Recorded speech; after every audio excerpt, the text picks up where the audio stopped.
الحمد لله رب العالمين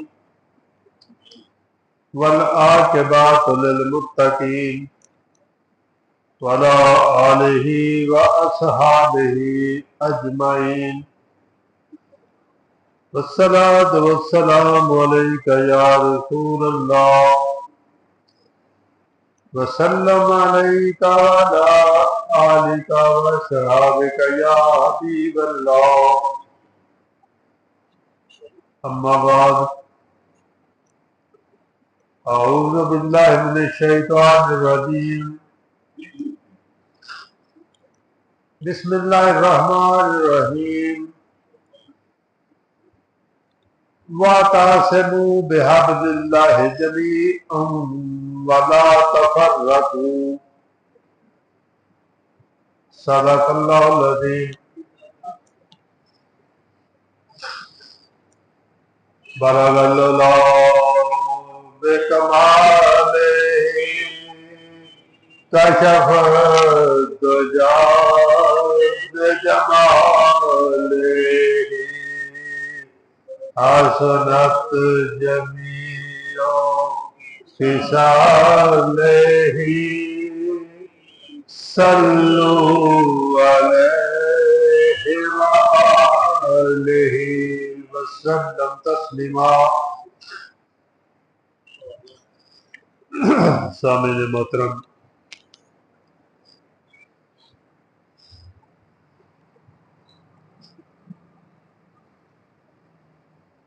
اللہ نے یہ دنیا مومن کے لیے آزمائش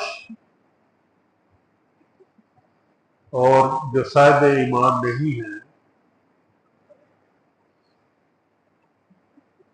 وہ سمجھتے ہیں کہ یہ کھیل تماشا ہے، لیکن یہاں کی زندگی کا اس وقت اندازہ ہوگا جب قبر میں حساب ہوگا، جب حشر میں اعمال تلیں گے اور جب چھوٹی سے چھوٹی نیکی اور چھوٹی سے چھوٹی برائی بالکل واضح اور کھل کر ہمارے سامنے رکھی جائے گی، اور ہمارے جسم کا ہر عضو اس کے اوپر گواہی دے گا کہ واقعی اس نے ایسا کیا ہے۔ جو جرم کیا تو گواہی دے گا کہ اے اللہ اس نے تیرے حکم کی واقعی نافرمانی کی۔ ہمارے ہاتھ، ہماری آنکھیں، ہمارے پاؤں، الغرض کے ہمارے جسم کا ہر عضو پھر ہمارا نہیں ہوگا، ہمارے خلاف گواہی دے رہا ہوگا، ہمارے حق میں گواہی نہیں دے۔ یہاں ہم اسی نفس کو پالتے ہیں اور اس کی فرمائشیں پوری کرنے کے لیے بعض دفعہ اپنی حدود سے آگے نکل جاتے ہیں، اسی نفس کو پالتے ہیں اور اللہ کی بتائی ہوئی اور منع کرنے کی ہوئی باتیں اگنور کر دیتے ہیں، نظر انداز کرتے ہیں، اور پھر یہی جسم قیامت کے دن ہمارے خلاف اللہ کے حکم سے گواہی دے گا۔ اللہ زبان دے گا ایک ایک عضو کو، اور وہ بولے گا ہر انسان کے خلاف جس نے خدا نخواستہ کوئی گناہ کیا ہوگا۔ پیارے بھائیوں، قرآن کے اندر اللہ نے انبیاء علیہ السلام کا اور ان کی امتوں کا ذکر کیا ہے جگہ جگہ۔ قصص القرآن قصے کہانیاں پرانی امتوں کی بتائی ہیں کہ جس امت نے بھی اللہ سے شرک کیا، اللہ کی برابری کرنے کی کوشش کی، یا اللہ کو رب ماننے کی بجائے کسی اور ہستی کو، انسان ہو یا کائنات کی کوئی اور چیز، اس کو رب ماننے اور خالق ماننے کی جس نے بھی جرت کی، اللہ نے اس کو تباہ و برباد کر دیا۔ آپ ذرا اندازہ کیجئے، قائم کی جانے والی، پیدا کی جانے والی سب سے پہلی مخلوق اور انسان حضرت آدم علیہ السلام تھے۔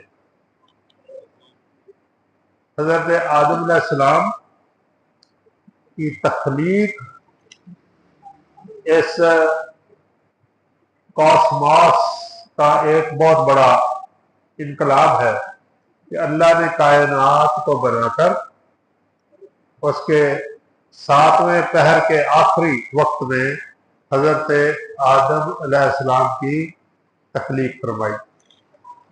آخری وقت میں، 7 دنوں کے آخری وقت میں۔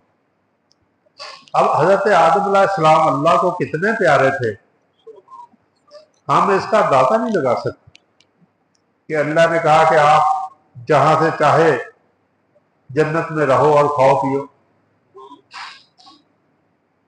پھر انہوں نے ذرا اداسی کا اظہار کیا کہ اللہ مجھے اداسی ہوتی ہے، میں اکیلا پن محسوس کرتا ہوں، تو اللہ نے ان کی دل جوئی کے لیے ان کو مصروف وقت گزارنے کے لیے، ان کی تنہائی کو دور کرنے کے لیے حضرت حوا علیہ السلام کو پیدا فرمایا۔ جب ان کی بڑھائی کو بیان کرنا تھا، اللہ نے اپنی جب ان میں روح پھونکی اور فرشتوں کو حکم دیا کہ تمام ان کی تعظیم کریں، تعظیمی سجدہ کریں، جس نے تعظیمی سجدہ کیا وہ اپنے سٹیٹس پر، اپنے عہدے پر، اپنے مقام و مرتبہ پر بحال رہا،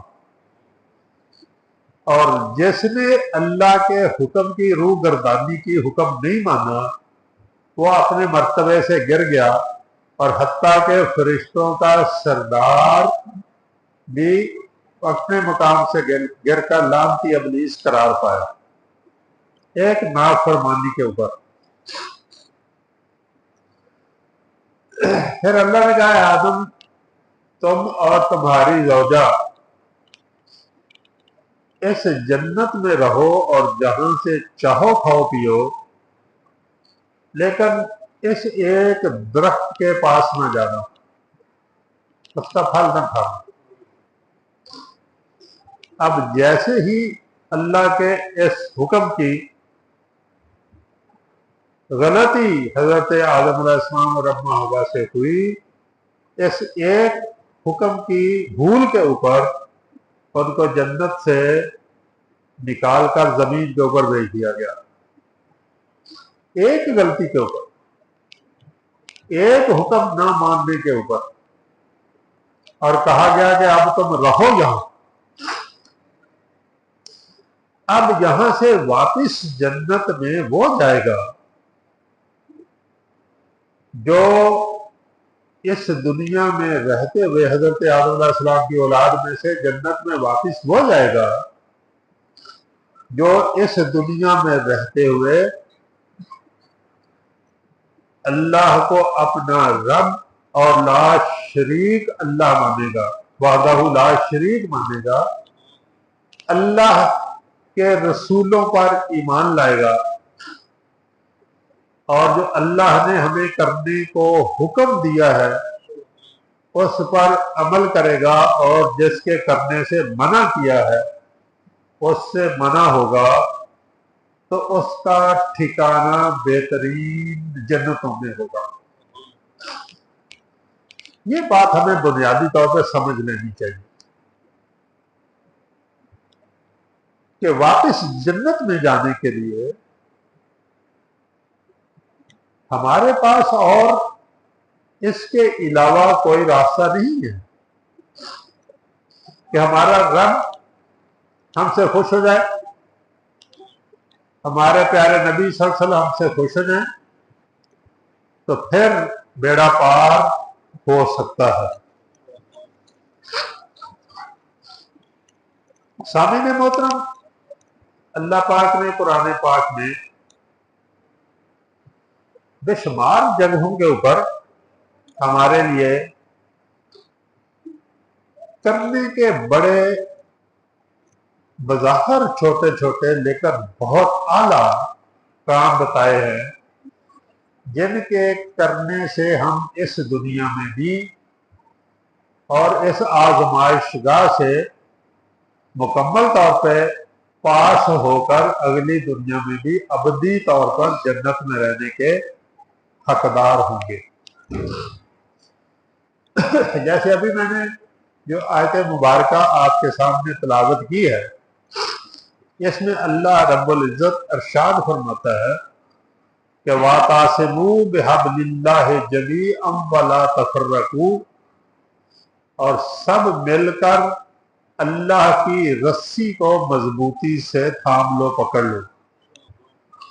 سب لوگ مل کر اللہ کی رسی کو مضبوطی سے تھام لو اور تفرقہ نہ کرو، تفرقہ نہ کرو، دنگا فساد نہ کرو، شور شرابہ نہ کرو، اختلاف بے جا اور بلا وجہ نہ کرو۔ لہذا سوال یہ پیدا ہوتا ہے کہ اللہ کی رسی کو تھامنے سے کیا مراد؟ بظاہر تو ہمیں کوئی رسی نظر نہیں آتی جس کو جا کر ہم پکڑ لیں، مضبوطی سے ہاتھ سے پکڑ لیں، مٹھی بند کر لیں، بظاہر تو کوئی ایسی چیز نظر نہیں آتی، لیکن سوچنا پڑے گا، غور کرنا ہوگا کہ یہاں اللہ نے جب کہا کہ اللہ کی رسی کو مضبوطی سے تھام لو تو اس سے کیا مراد ہے؟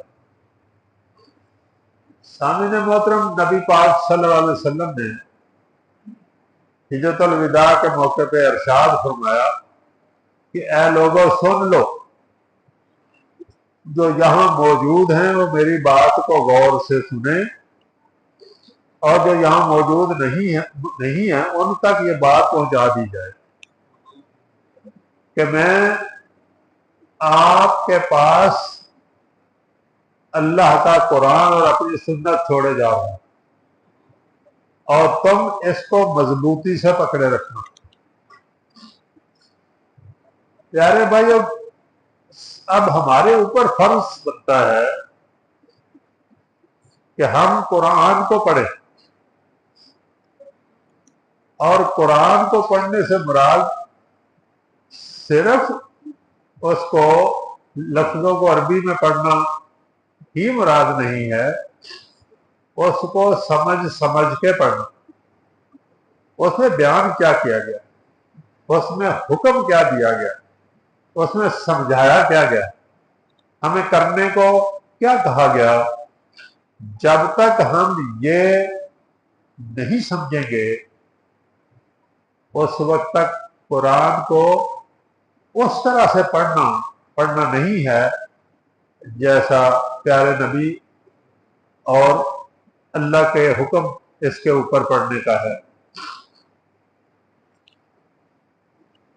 پیارے بھائی ذرا غور کریں، اللہ کی رسی کو مضبوطی سے تھامو اور تفرقہ نہ کرو، کیا ہم اس بات کے اوپر عمل پیرا آج کے دور میں ہیں یا نہیں ہے؟ غور کرنے کی بات ہے۔ اللہ کے پیارے نبی صلی اللہ علیہ وسلم نے فرمایا میرے تمام صحابہ ستاروں کی مانند ہے، جو جس کے پیچھے چلے گا فلاح پا جائے گا، فلاح پا جائے گا۔ اس کا مطلب یہ ہے کہ یہ مت کہنا کہ فلاں سے بہتر ہے میں اس کو تو مانتا ہوں، اس کو نہیں مانتا، اس کو تو اچھا سمجھتا ہوں اور فلاں کو اچھا نہیں سمجھتا، پیارے آقا صلی اللہ علیہ وسلم نے اس سے روک دیا، اس سے روک دیا۔ اس لیے اگر آج ہم یہ کہیں کہ فلاں صحابی کو تو میں مانتا ہوں فلاں کو نہیں مانتا، تو ہم اپنے پیارے آقا صلی اللہ علیہ وسلم کے فرمان کے اوپر نہیں ہیں، اسے دائیں بائیں ہو رہے ہیں، اسے روگردانی کر رہے ہیں۔ پھر کہا کہ تفرقہ مت کرو۔ تفرقہ کا مطلب صرف مذہب میں فرقہ بندی نہیں ہے، صرف مذہب ہی میں فرقہ بندی نہیں ہے۔ لوگوں نے اپنے مدرسوں کے نام پہ فرقے بنا لیے، اپنے پیروں کے نام پہ فرقے بنا لیے، حالانکہ اللہ ایک، قرآن ایک، رسول ایک، اور جو خود نیک بنے، نیکی کا حکم دے، برائی سے منع ہو اور برائی سے منع کرے، وہ صحیح راستے پہ۔ ہم اگر خود نماز سے داغ نہ کریں، قرآن پڑھے نہ اور اس پر عمل نہ کریں، اور کہیں کہ میں بھی ایک فرقہ ہوں، بظاہر نماز ادا نہ کرے اور کہے میں نماز میری تو دل میں ادا ہو گئی، بظاہر کے نیک عمل نہ کرے اور کہے کہ ہم کوئی بات نہیں، پلو پکڑ کے جنت میں چلے جائیں گے۔ پیارے بھائیوں، کسی بدگمانی اور کسی غلط فہمی میں نہیں رہنا چاہیے۔ مذہب تو بہت بڑی بات ہے، ہم عام جنرل بات کر لیتے ہیں کہ تفرقہ بازی نہ کرو، جہاں اتفاق ہو رہا ہو وہاں اس اتفاق میں ایسا بات مت کرو کہ ناتفاقی بن جائے۔ پنجابی میں کہتے ہیں چول مارنا، چول مار دی، چوڑا نہ مارو، لت نہ پھساؤ، لت نہ پاؤ، ڈونٹ ڈو دیٹ۔ کسی کا کام بنتا ہوا جو ہے اس کو بگاڑنے کے لیے اندر مت آؤ۔ منع کیا، ہمارے رب نے منع کیا بنیادی طور کہ کہیں اتفاق ہو رہا ہو تو وہاں تفرقہ مت کرو۔ کہیں دھوکہ ہو رہا تو یس، وہاں اجازت ہے آپ مداخلت کریں۔ کسی کا ساتھ تو فراڈ کر رہا ہے، فراڈ پہ متفق ہونا نہیں ہے، وہاں وہ تفرقہ ہے ہی نہیں۔ کسی کے ساتھ کوئی فراڈ کرنے کی مل کر کوشش کرے تو گینگ بن جائے، تو دین سے روکنے کے لیے جتھا بن جائے، اس کے خلاف کھڑے ہونا، اس کو منع کرنا تفرقہ نہیں ہے، وہ تفرقہ کو روکنا ہے۔ یہاں مثبت پہلو ہے، یہاں اصلاح کا پہلو ہے، یہاں فائدے کی باتیں ہیں، یہاں امت کے فائدے کی باتیں ہیں، یہاں علاقے کے لوگوں کے فائدے کی باتیں ہیں، یہاں لوگوں کے رہن سہن میں سہولت دینے کی باتیں ہیں، یہاں راستہ دینے کی بات ہے، یہاں صفائی ستھرائی کرنے کی بات ہے، یہاں عبادت گاہ اور عبادت کی گاہ کی ترقی کی بات ہے، مسجد کی اور اس طرح مدرسے کی، اس میں ٹانگ نہ اڑاؤ، وہاں مثبت کردار ادا کرے، اس میں تفرقہ نہ ڈالے۔ جب اللہ نے ہمیں یہ کہا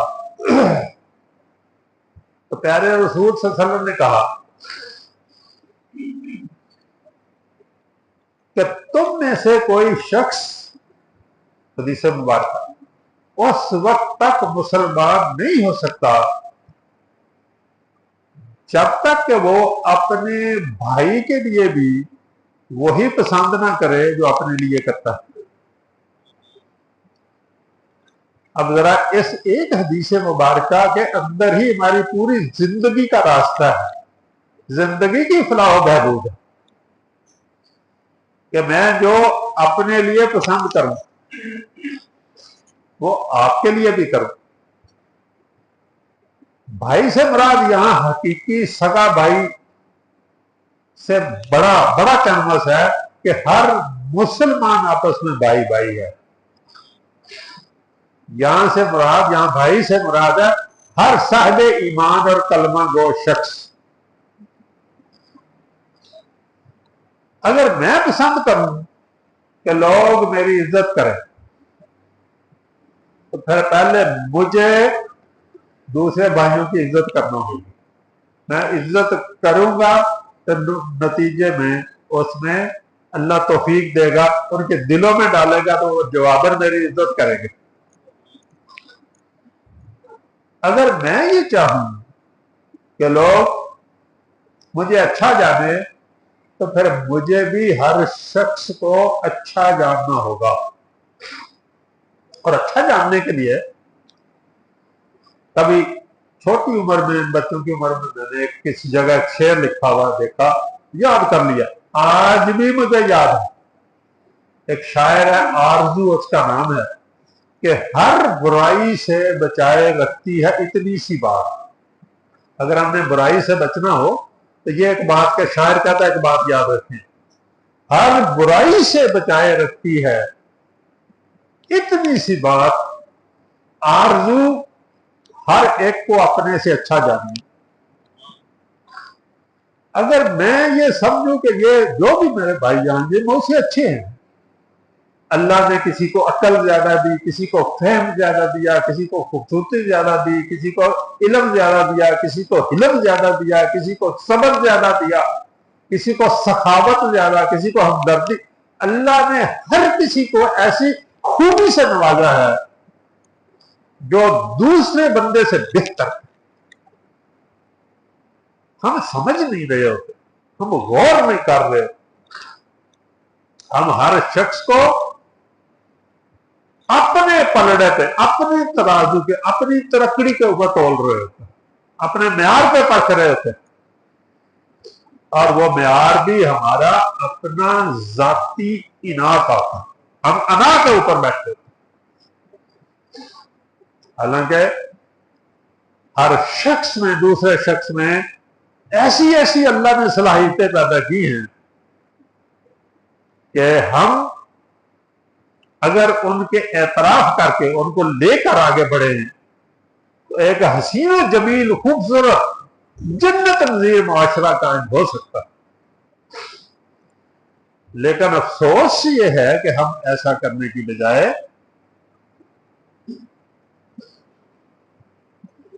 اس ایمان کا جو درجہ ہے جس میں پیارے آقا صلی اللہ علیہ وسلم نے فرمایا کہ اس شخص کا ایمان کامل نہیں ہو سکتا جو اپنے لیے، جو اپنے بھائی کے لیے وہ چیز پسند نہ کرے جو اپنے لیے کرتا ہے. تو ذرا ہم اس بات کے اوپر غور کر لیں کہ یہ کتنی دفعہ زندگی میں ایسا ہوا ہوگا کہ جب لینے دینے کا معاملہ آیا تو میں نے کوشش کی مجھے اچھا ملے، مجھے بہتر حاصل اسے کم بہتر ملے.